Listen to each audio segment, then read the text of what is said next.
et cum spiritu tuo. Please be seated.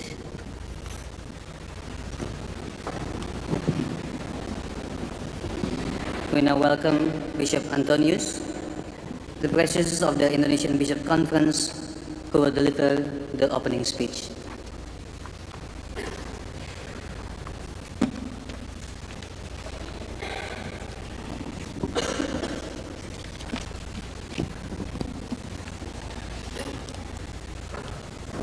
Dear Holy Father, we love and admire you so much.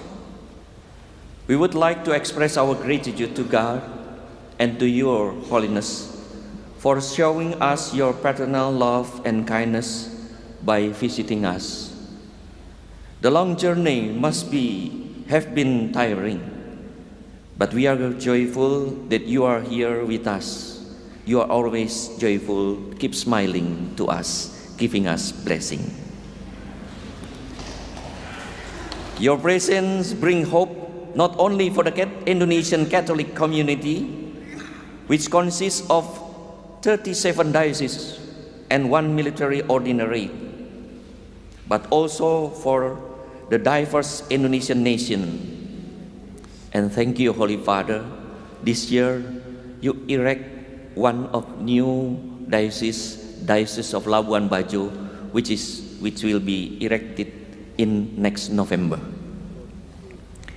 May your presence among us strengthen our faith to live according to God's command and the Church teaching in order to build the true fraternity, which is manifested through an attitude of compassion, especially towards those on the peripheries of society. It is our hope that following the theme of your apostolic visit, faith, fraternity, and compassion, we will increasingly seek an encounter with God that manifests the joy of the gospel, creates a culture of encounter in which we see others as a brother and sister, and restores the integrity of creation by listening to the cry of the poor and of the earth, our common home. We are also grateful for your charity as a shepherd, who at times walked behind us to encourage us, at other times walked alongside to inspire us, and when necessary, walks in front of us to be an example of how we should journey toward holiness.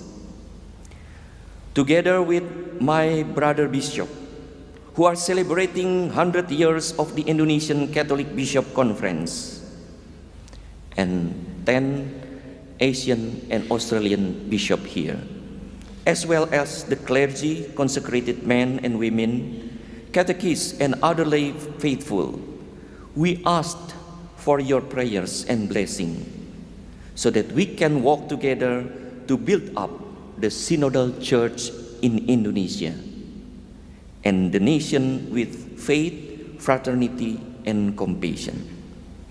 We will also always continue to pray for you, Most Holy Father. Thank you.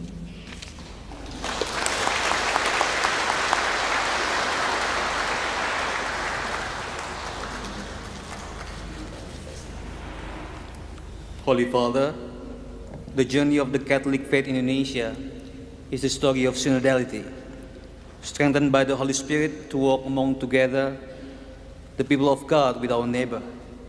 Father Maxi Unbria, the chair of Indonesian Diocesan Priest Community, and Sister Rina MC, will share with us their story, how they live out their calling and share the joy of the gospel in their mission in Indonesia. We welcome Father Maxi and Sister Rina MC.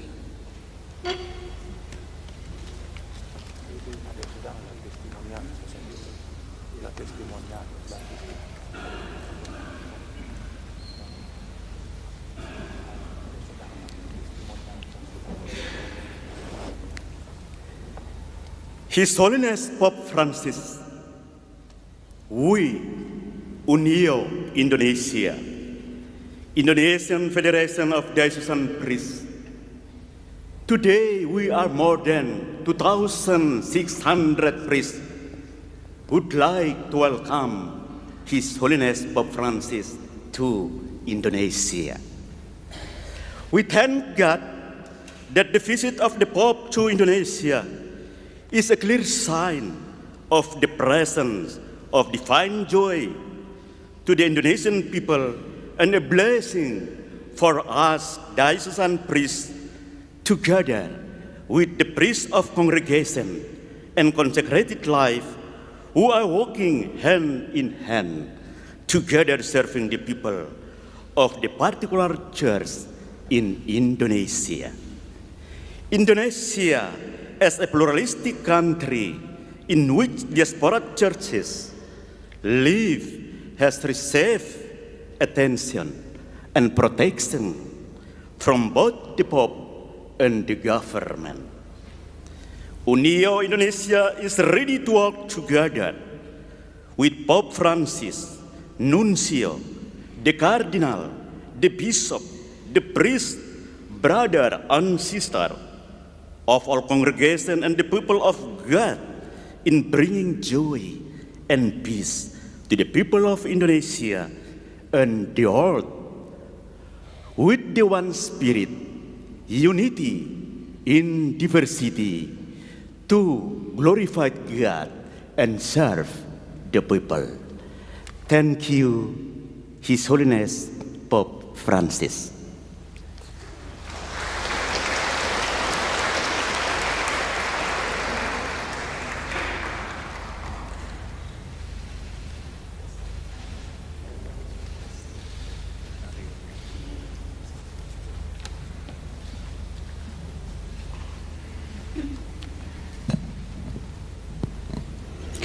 Carissimo Papa Francesco, a nome di tutti i religiosi in Indonesia, esprimo profonda gratitudine per la sua visita, che ispira e rafforza la nostra consacrazione verso Dio. Nonostante l'immensità dell'Indonesia, ci sentiamo uniti nel nostro lavoro, sostenuti dalla Chiesa e dalla Conferenza Episcopale Indonesiana. Sentiamo di essere invitati a camminare insieme nel nostro pellegrinaggio ed è nostra responsabilità rispondere a questo invito, non solo a livello comunitario o congregazionale, ma anche con Sua Santità e tutta la Chiesa. Tuttavia affrontiamo sfide nell'accedere e comprendere i documenti provenienti da Roma a causa delle barriere geografiche e linguistiche e anche per tutti i requisiti da soddisfare, i permessi e i contributi che devono essere presentati al Vaticano nel processo di traduzione. Molti documenti ancora non sono disponibili nella lingua indonesiana. Speriamo che Sua Santità possa aiutarci in questa faccenda affinché possiamo unirci ed essere in armonia con la Chiesa universale e camminare insieme in sinodalità. Y por último, permita que le hable en español para hacerle llegar los saludos cariñosos, especialmente de parte de mis hermanas misioneras clarisas del Santísimo Sacramento, diciendo que lo queremos muchísimo y agradecemos por su ser, que para nosotras es Papa queridísimo y pastor. Cuente con nuestras oraciones y sacrificios de cada día. Le pedimos su bendición apostólica sobre todos nosotros para que, respondiendo al llamado de Dios, podamos llevar alegría y ser testigos vivos del amor de Cristo. Tantas gracias, Santo Padre.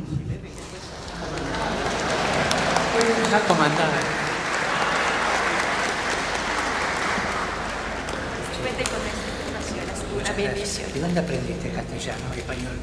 En Roma. ¿En Roma? Sí. En Roma. Tantas gracias. Para ti, Tantas gracias. no pierdas la ilusión. ¿Cuántas orillas tienes? 7. Bueno, da gracias a Dios. Gracias.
Holy Father, the role of laity and lay leadership in the Catholic Church is always prominent from time to time, including in their involvement as the teacher of faith.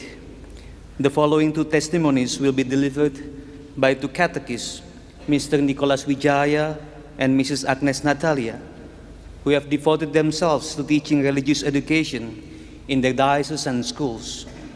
We now welcome Mr. Nicholas and Mrs. Agnes.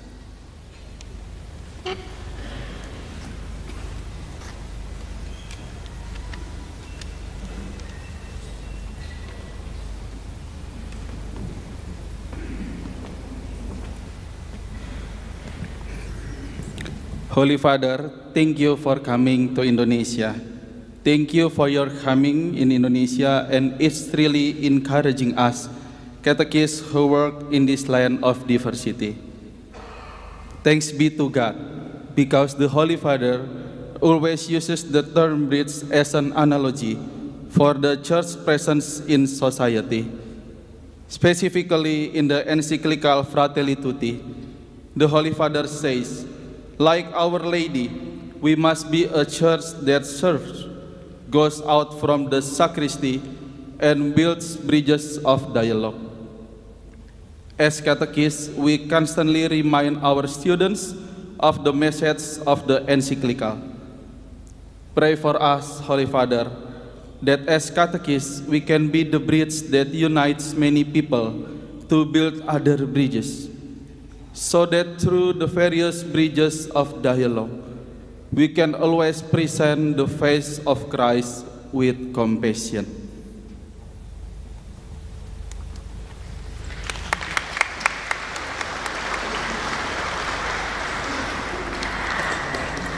Nicholas, my name is Nicholas. 31 years. Thank you, Holy Father.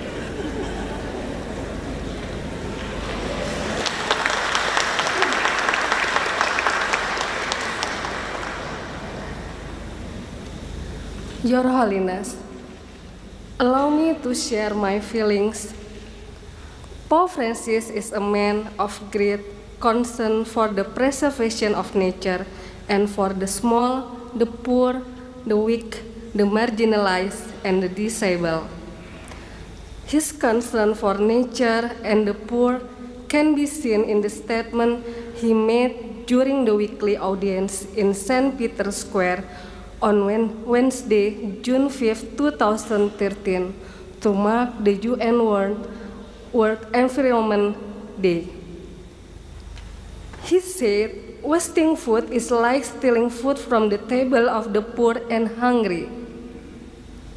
These words are similar to his first apostolic encyclical Laudato Si on May 24, 2015, concerning about Mother Earth as a common home.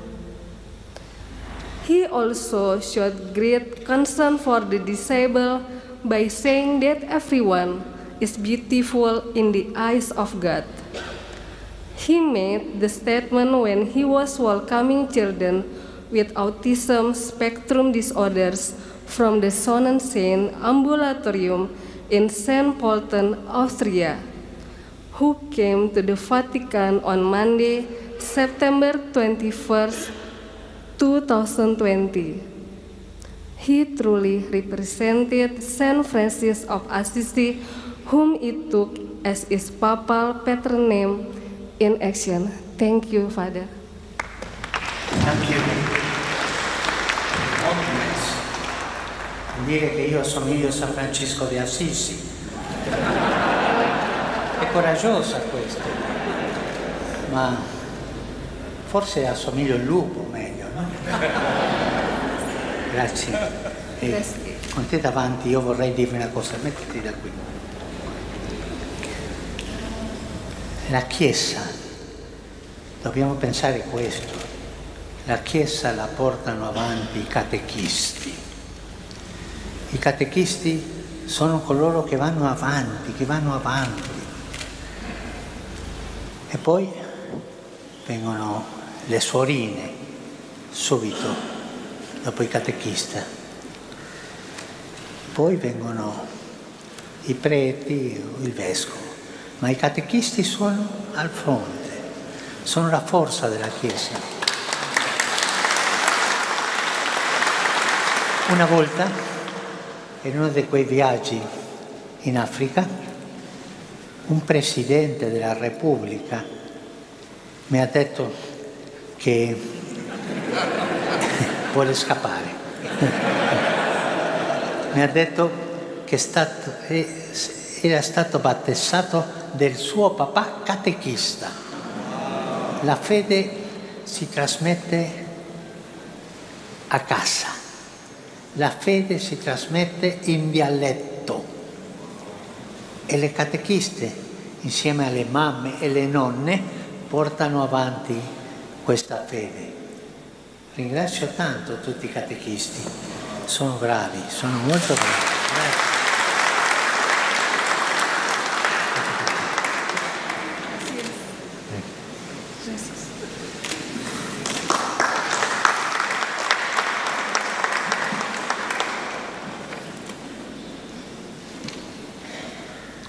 We now welcome the Holy Father to deliver his speech and words of encouragement to us.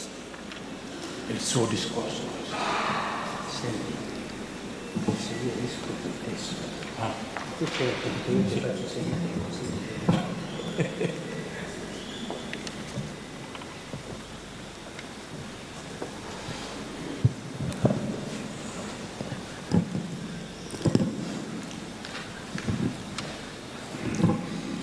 Cari fratelli e sorelle, buongiorno.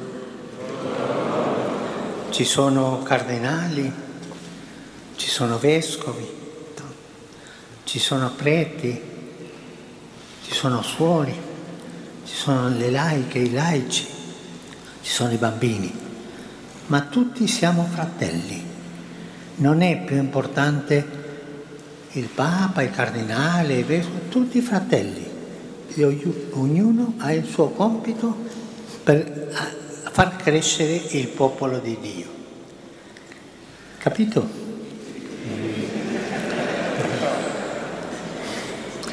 Saluto i cardinali, i vescovi, i sacerdoti, i diaconi, le consacrate, i consacrati, i seminaristi e i catechisti presenti. Quanti seminaristi ci sono? Alzate la mano. Seminaristi. Berapa orang seminaris di sini? Calon imam seminaris. Sono nascosti, hanno vergogna. Sono dietro sul palco, sul coro.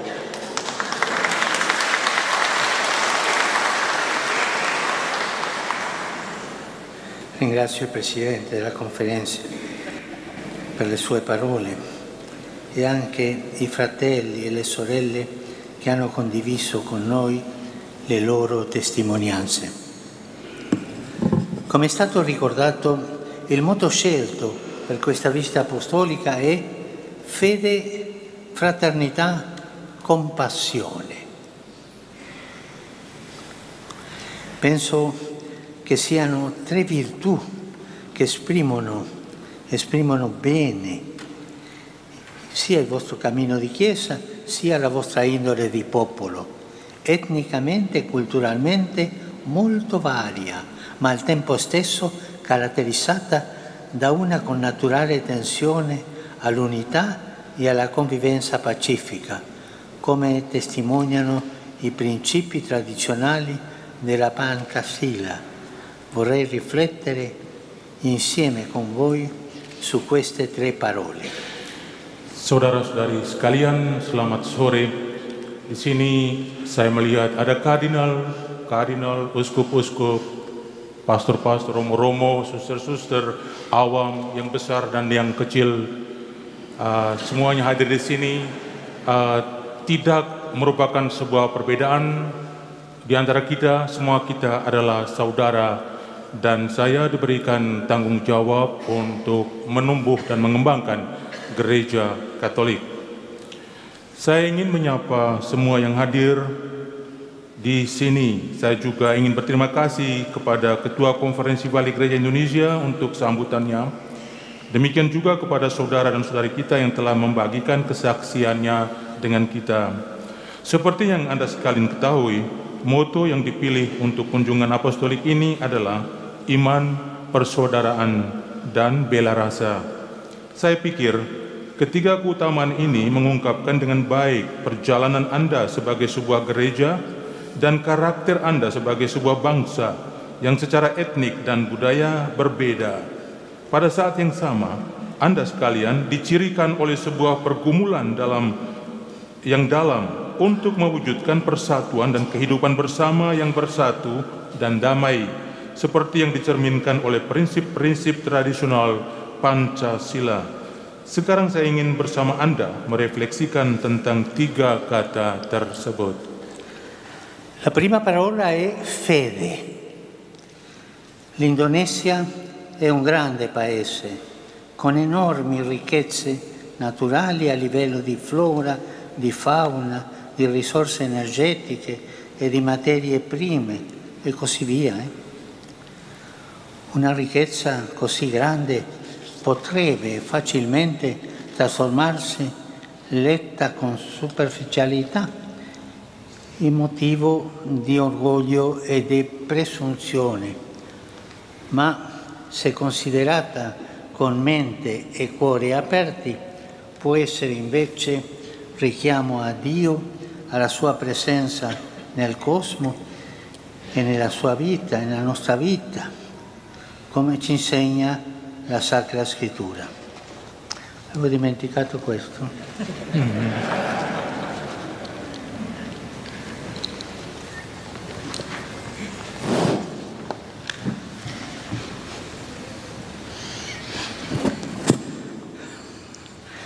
È il Signore, infatti, che dona tutto questo. Non c'è un centimetro del meraviglioso territorio indonesano, né un istante della vita di ognuno dei suoi milioni di abitanti che non sia dono del Signore, segno del suo amore gratuito e preveniente di Padre. E guardare tutto questo con umili occhi di figli ci aiuta a credere, a riconoscerci piccoli e amati e a coltivare sentimenti di gratitudine e di responsabilità. Ce n'ha parlato Agnes a proposito del nostro rapporto con il creato e con i fratelli. È stata brava. Specialmente i più bisognosi, da vivere con uno stile personale e comunitario improntato al rispetto, alla civiltà e all'umanità con sobrietà e carità francescana. Yang pertama, iman. Indonesia adalah sebuah negara besar dengan banyak kekayaan alam, terutama marga dan satwa, sumber daya energi, bahan baku, dan seterusnya. Kalau dilihat secara sepintas, kekayaan yang begitu besar ini dapat menjadi alasan untuk menjadi sombong atau angkuh. Tetapi kalau dilihat dengan pikiran dan hati yang terbuka, kekayaan ini sebaliknya dapat menjadi pengingat akan Allah, akan kehadirannya di alam semesta dan dalam hidup kita, seperti yang diajarkan kitab suci pada kita. Sesungguhnya Tuhanlah yang memberikan semua ini kepada kita. Tidak ada sejengkal pun dari wilayah Indonesia yang menakjubkan ini, dan tidak ada satu momen pun dalam kehidupan jutaan penduduknya yang bukan merupakan anugerah dari Allah. Sebuah tanda akan kasih-Nya yang cuma-cuma dan abadi sebagai Bapa. Melihat semua yang telah diberikan pada kita dengan mata anak-anak yang ugahari, membantu kita untuk percaya, untuk mengenal diri kita sendiri sebagai insan kecil dan dikasihi, dan untuk memelihara rasa syukur dan tanggung jawab. Tadi Agnes berbicara tentang ini ketika ia mengundang kita untuk menjalin relasi kita dengan alam ciptaan dan dengan saudara dan saudari kita, khususnya dengan mereka yang paling membutuhkan, melalui gaya hidup pribadi dan komunal yang ditandai oleh sikap menghormati, keadaban dan rasa peri kemanusiaan, bersamaan dengan ketentraman dan kasih Fransiskan. Dopo la fede, la seconda parola del motto è fraternità. Una pretesa del Novecento ha usato un'espressione molto bella, una poetessa molto bella per descrivere questo atteggiamento.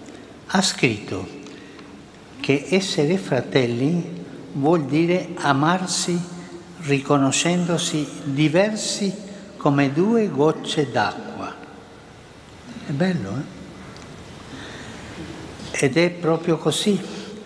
Non ci sono due gocce di acqua uguali una all'altra, né ci sono due fratelli nemmeno gemelli completamente identici.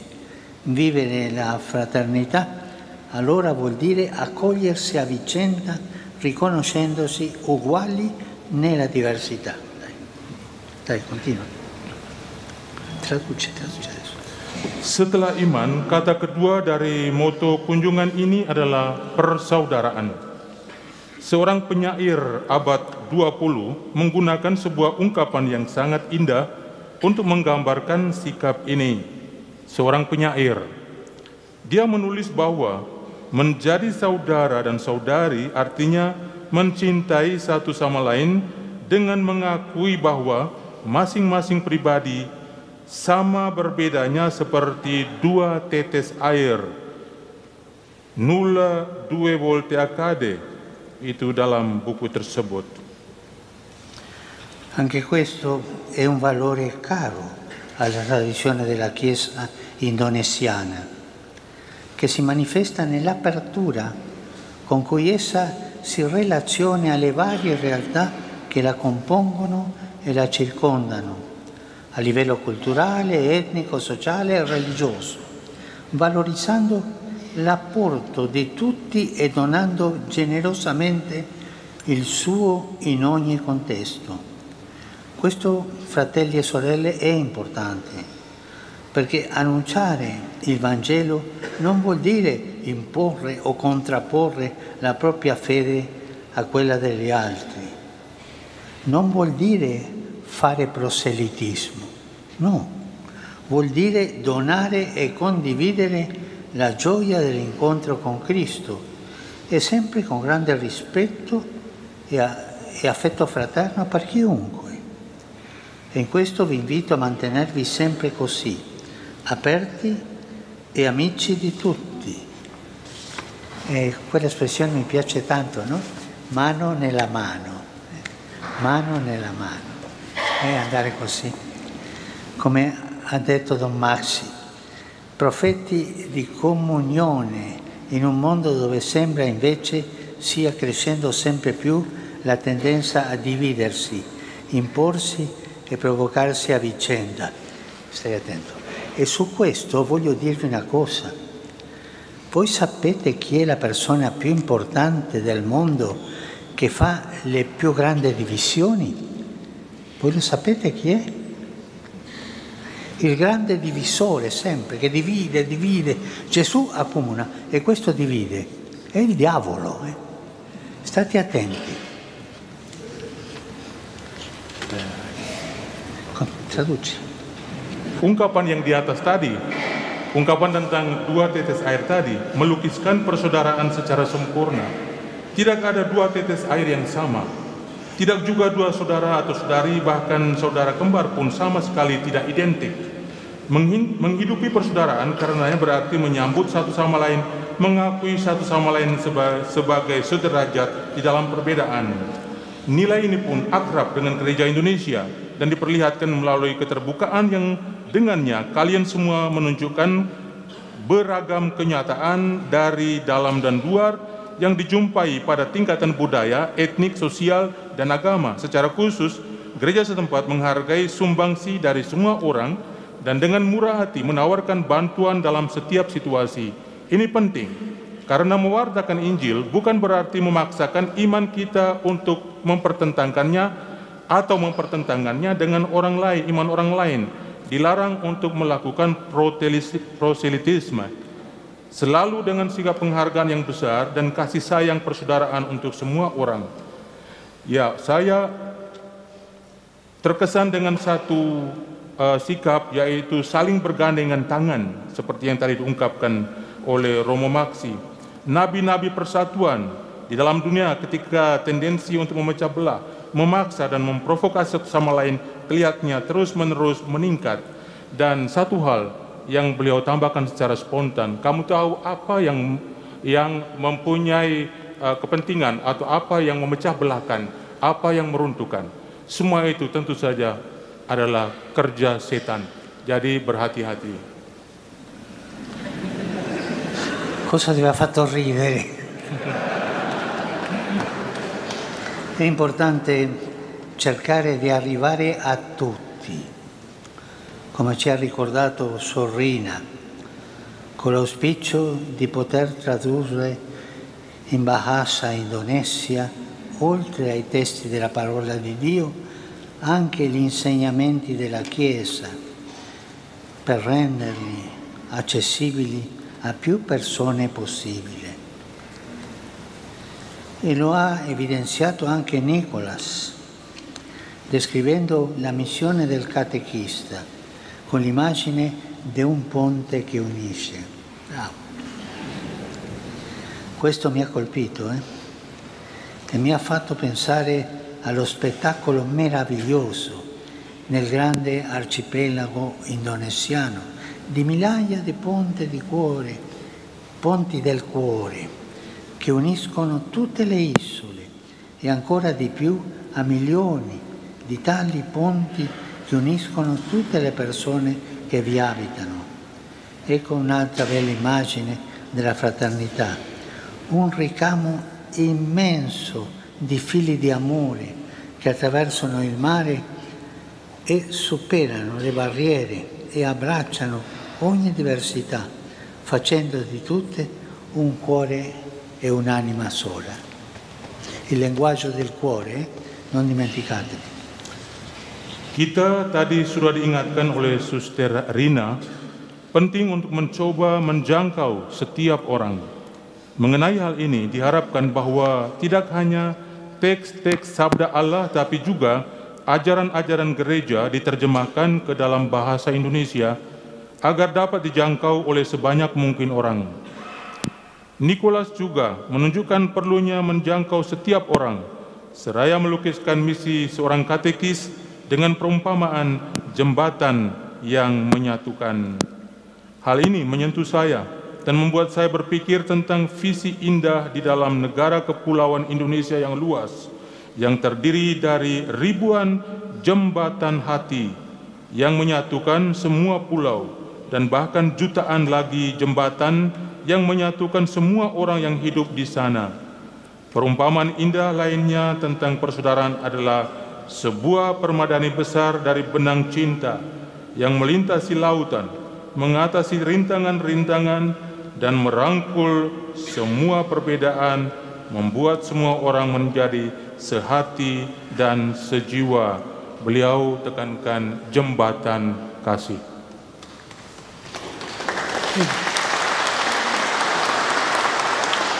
E veniamo alla terza parola, compassione, che è molto legata alla fraternità.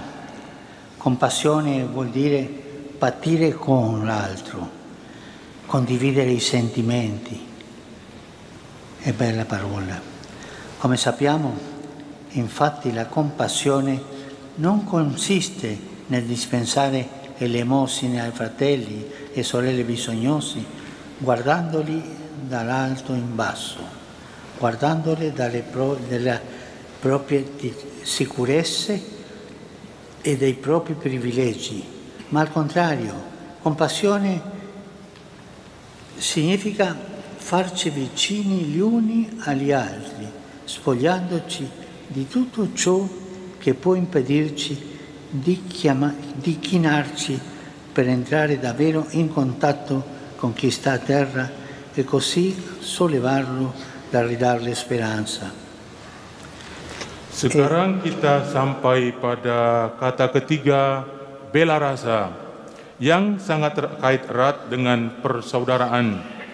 Kita tahu bahwa bela rasa tidak dibatasi saja pada memberi sedekah kepada saudara dan saudari yang membutuhkan, sambil memandang rendah mereka dari menara rasa aman dan keberhasilan kita.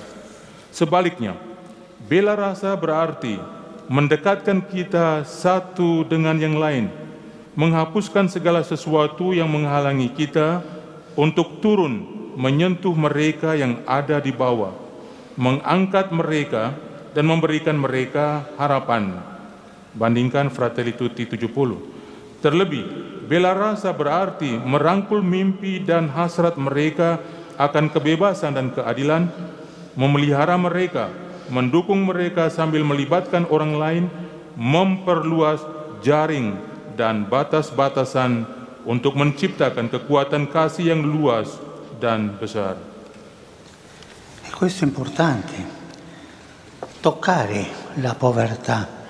Quando io confesso, domando sempre alle persone adulte: tu dai elemosina?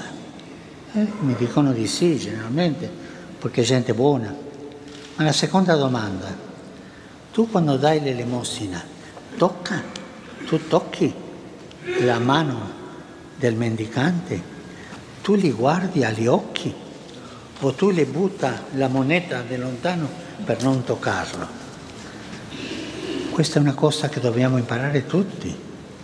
La compassione significa soffrire, patire, accompagnare nei sentimenti a quello che sta soffrendo, abbracciarlo, accompagnarlo. E non solo, vuol dire anche abbracciarne i sogni e desideri di riscatto e di giustizia, prendersene cura, farsene promotori e cooperatori, coinvolgendo anche altri, allargando la rete e il confine in un grande dinamismo espansivo di carità. E questo non vuol dire essere comunista, questo vuol dire carità, vuol dire amore. Adalah penting untuk menyentuh orang-orang kecil atau kaum miskin. Ketika saya mendengarkan pengakuan, saya biasanya bertanya kepada orang, apakah dia atau orang itu pernah memberikan sedekah kepada orang miskin? Itu pertanyaan yang pertama. Lalu yang kedua, pertanyaannya, apakah dia juga menyentuh tangan orang yang meminta? Beliau ingin mengatakan bahwa kita tidak hanya memberi, tetapi juga bersentuhan langsung dengan yang meminta, kaum miskin, memandang ke dalam mata mereka. Itulah yang dikatakan tadi sebagai mengembangkan jaringan kasih. C'è chi ha paura della compassione. Ci sono persone che hanno paura della compassione perché la considera una debolezza, soffrire con altri una debolezza. Ed esalta invece, come se fosse una virtù, la scaltrezza di chi fa propri interessi mantenendosi a distanza da tutti, non lasciandosi toccare da niente e da nessuno, pensando così di essere più lucido e libero nel raggiungere i propri scopi. E purtroppo io ricordo una persona molto ricca, ricchissima, a Buenos Aires, ma che aveva il vizio di prendere più soldi. È morto, ha lasciato un'eredità enorme. E voi sapete quali erano le scherzi che facevano la gente? Poveretto, non hanno potuto chiudere la bara, voleva prendersene tutto e non ha preso niente. Ada juga orang-orang yang takut dengan bela rasa karena mereka menganggapnya sebuah kelemahan. Sebaliknya, mereka menjunjung tinggi seakan-akan sebuah keutamaan kelicikan mereka yang melayani kepentingan diri mereka sendiri dengan menjaga jarak dari semua orang dan tidak membiarkan diri mereka disentuh oleh apapun dan oleh siapapun. Jadi mereka berpikir bahwa mereka lebih cerdas dan bebas dalam mencapai tujuan-tujuan mereka. Ini adalah cara yang salah dalam melihat realitas. Beliau memberikan sebuah contoh. Di Argentina, di Buenos Aires, beliau mengenal seorang yang kaya, yang selalu ingin menerima dari orang, mengeruk kekayaan melalui orang lain. Lalu orang-orang sekitarnya membuat sebuah lelucon mengatakan, anak yang malang, orang yang malang, karena dia begitu ingin mendapat dari yang lain, tetapi kemudian tidak bisa menutup peti jenazahnya sendiri. Fa ridere così. Ma non dimenticate una cosa, il diavolo entra dalle tasche, sempre. Setan selalu ada di dalam saku kita. È vero? Apakah Anda percaya? E questo di avere delle ricchezze come sicurezza è un modo falso di guardare la realtà. Ciò che manda avanti il mondo non sono i calcoli di interesse che finiscono in genere con distruggere il creato e dividere le comunità, ma la carità che si dona, questo porta avanti, la carità che si dona, e la compassione non offusca la visione reale della vita, anzi ci fa vedere meglio le cose nella luce dell'amore, cioè ci fa vedere meglio le cose con gli occhi del cuore. Yang membuat dunia bergerak maju bukanlah perhitungan kepentingan pribadi yang umumnya berujung pada kerusakan ciptaan dan pemecah belahan komunitas, tetapi mempersembahkan kasih kepada sesama. Bela rasa tidak menggelapkan visi kehidupan yang sejati. Sebaliknya, bela rasa membuat kita mampu melihat pelbagai hal lebih baik dalam terang kasih. Secara spontan beliau mengatakan, kita melihat realitas dengan baik hanya dengan mata hati. E vorrei ripeterlo, per favore state attenti, non dimenticate, il diavolo entra dalle tasche. Ya, oleh karena itu tolong jangan lupa, setan selalu ada di dalam saku.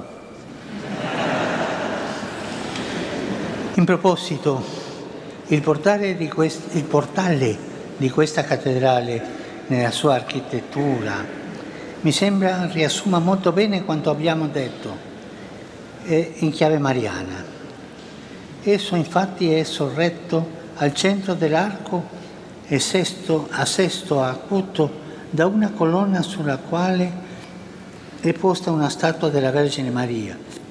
Ci mostra così la Madre di Dio prima di tutto come modello di fede, mentre simbolicamente sostiene col suo piccolo sì tutto l'edificio della Chiesa. E il suo corpo fragile, appoggiato alla colonna, alla roccia che è Cristo, sembra infatti portare con lui su di sé il peso di tutta la costruzione, come a dire che essa opera il lavoro dell'ingegno dell'uomo non può sostenersi da sola. Maria appare poi come immagine di fraternità, nel gesto di accogliere in mezzo al portale principale tutti coloro che vogliono entrare, è la madre che accoglie. E infine è anche icona di compassione. Nel suo vigilare e proteggere il popolo di Dio che con le gioie, i dolori, le fatiche e le speranze si raduna nella casa del Padre, è la madre della compassione. Berkaitan dengan ini, kita melihat arsitektur pintu masuk utama katedral ini dengan titik berat pada corak Marianya merangkum dengan baik apa yang telah kita katakan tadi.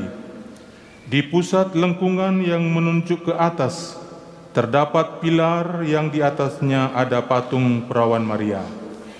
Hal ini menunjukkan kepada kita bahwa Bunda Allah di atas segala-galanya adalah teladan iman. Tetapi dia juga secara simbolis menopang seluruh bangunan gereja melalui ya-nya yang sahaja terhadap rencana Allah. Tubuhnya yang rapuh, yang diletakkan di atas pilar, di atas batu wadas yang adalah Kristus sendiri, seolah memikul beban seluruh bangunan bersamanya, seolah-olah mau mengatakan pada akhirnya bahwa karya manusia dan kecerdasan manusia tidak dapat mendukung dirinya sendiri. Oleh karena itu, Maria dalam hal ini tampil sebagai citra persaudaraan, sebagai sikap yang menyambut di tengah pintu masuk utama kepada mereka semua yang ingin masuk. Akhirnya Bunda Maria juga merupakan sebuah ikon bela rasa yang mengawasi dan melindungi umat Allah yang dalam suka dan duka mereka bekerja dan berharap yang berkumpul di rumah Bapa.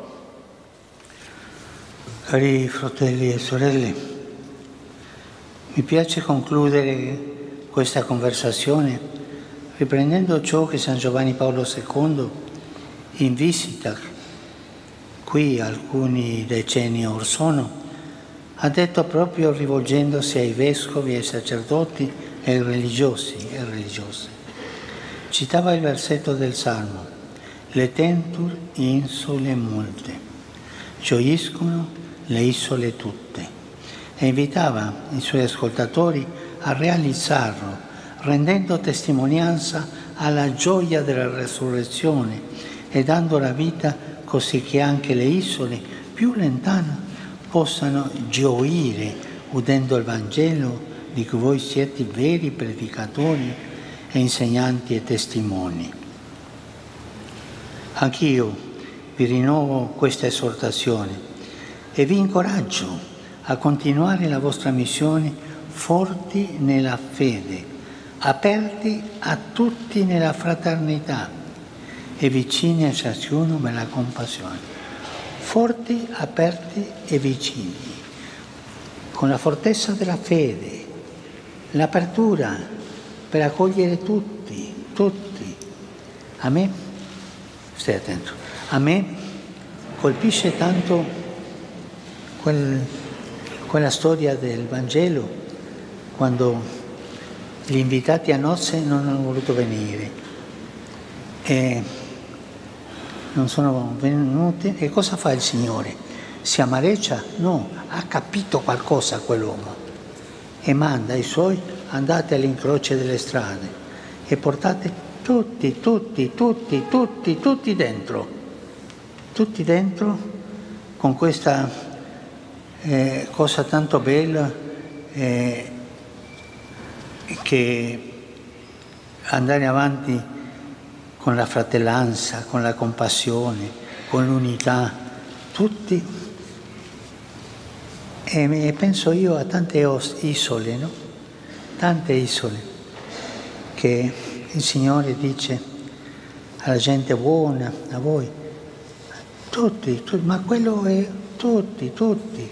Anzi il Signore dice una cosa: buoni e cattivi, tutti. Saudara-saudari yang terkasih, saya ingin menutup refleksi ini dengan mengulangi apa yang Santo Yohanes Paulus II katakan ketika memberikan sambutan kepada para uskup, klerus, dan biarawan-biarawati selama kunjungannya di sini beberapa puluh tahun yang lalu. Mengutip ayat berikut ini dari kitab Mazmur 97 ayat 1, Letentur insule multe, yang berarti biarlah banyak pulau bersuka cita. Beliau mengundang para pendengarnya untuk melaksanakannya dengan menjadi saksi sukacita kebangkitan dan melalui pemberian diri demikian sehingga bahkan pulau-pulau yang paling jauh pun dapat bersuka cita karena mendengar Injil yang mana Anda semua adalah para pewarta, para guru, dan saksi-saksi yang otentik. Saya juga ingin membaharui ajakan ini dan saya mendorong Anda untuk meneruskan misi Anda dengan menjadi kuat dalam iman, terbuka kepada semua dalam persaudaraan, dan dekat dengan satu dengan yang lain dalam bela rasa. Saya memberkati Anda dan berterima kasih pada Anda semua atas semua hal baik yang Anda lakukan pada hari ini. Beliau menekankan kembali pentingnya ketiga nilai yang dibawa sebagai moto dan menekankan kembali sikap inklusivitas semua nilai-nilai yang beliau tekankan lagi,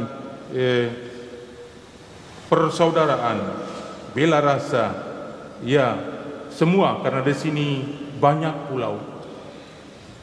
Anche io vi rinnovo questa esortazione e vi incoraggio a continuare la vostra missione, forti nella fede, aperti a tutti nella fraternità e vicini a ciascuno nella compassione.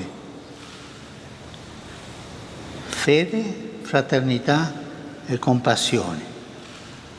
3 parole che vi lascio e voi pensate dopo. Fede, fraternità e compassione. Vi benedico, vi ringrazio per il tanto bene che fate ogni giorno in tutte queste isole belle. Prego per voi, prego, ma per favore vi chiedo di pregare per me, ma state attenti a una cosa, pregate a favore e non contro.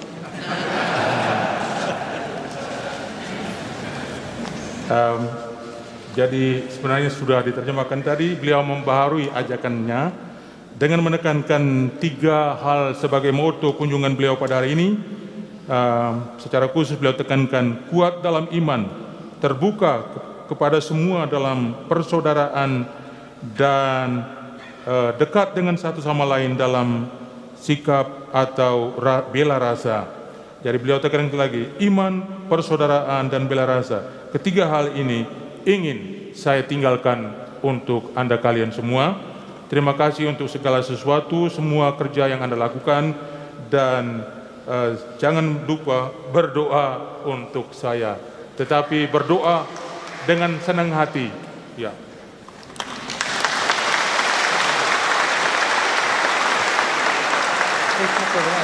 Grazie mille.